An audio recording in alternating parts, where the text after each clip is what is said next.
টানা ২৭ দিন বন্ধ থাকার পর আজ শুরু হচ্ছে আন্তনগর ট্রেন চলাচল। এর মধ্যে সব ধরনের প্রস্তুতি নিয়েছে রেলওয়ে। গত সোমবার থেকে দেয়া হচ্ছে আগাম টিকিট। সংশ্লিষ্টরা জানান, এর আগে গত সোমবার মালগাড়ি নিয়ে ট্রেন চলাচল শুরু হয়। পরের ২ দিন যাত্রীবাহী মেইল, এক্সপ্রেস, লোকাল ও কমিউটার ট্রেন চলেছে। দেশের অস্থিতিশীল পরিস্থিতিতে গত ১৮ জুলাই থেকে নানা রুটে ট্রেন চলাচল বন্ধ করে দেয়া হয়। ১৩ দিন বন্ধ থাকার পর ১লা আগস্ট স্বল্প দূরত্বে ট্রেন চলাচল শুরু হয়। দুদিন চলার পর ৩রা আগস্ট আবারও তা বন্ধ হয়ে যায়।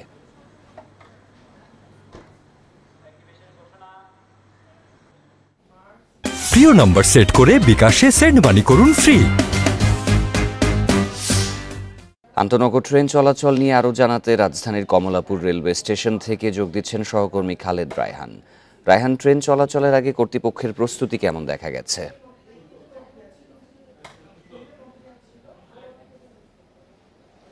দেখুন, যেমনটি বলছিলেন যে ২৭ দিন ট্রেন চলাচল বন্ধ থাকার পর আজকে আন্তনগর ট্রেন চলাচল শুরু হয়েছে এবং আমি যদি এখানকার যেই টিকিট কাউন্টারটি রয়েছে সেখানকার চিত্র একটু দেখানোর চেষ্টা করি। টিকিটে কিন্তু বলা যায় যে ভিড় অনেকটাই কম, কারণ সোমবার থেকে আজকের যেই টিকিট সেটি দেওয়া শুরু হয়েছে এবং যারা আসছেন টিকিট নেওয়ার জন্য তারা যেটি বলছেন যে টিকিট তারা পাচ্ছে না, যেহেতু সোমবার থেকে টিকিট দেওয়া শুরু হয়েছিল, অগ্রিম টিকিট আসলে সেই অর্থে নেই।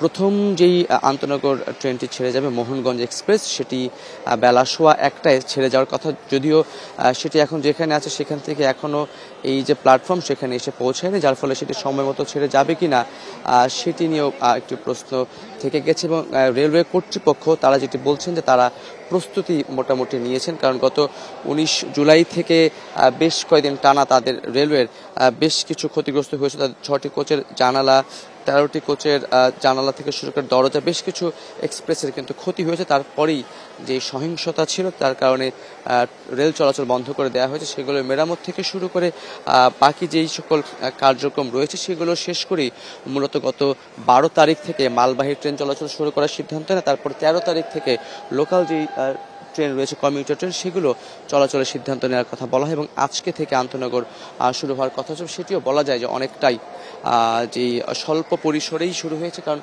যে ট্রেনগুলো এখন আছে বেলা ১:১টার সময় প্রথম ট্রেনটি ছেড়ে যাওয়ার কথা রয়েছে, ২৭ দিন পর চালু হয়েছে।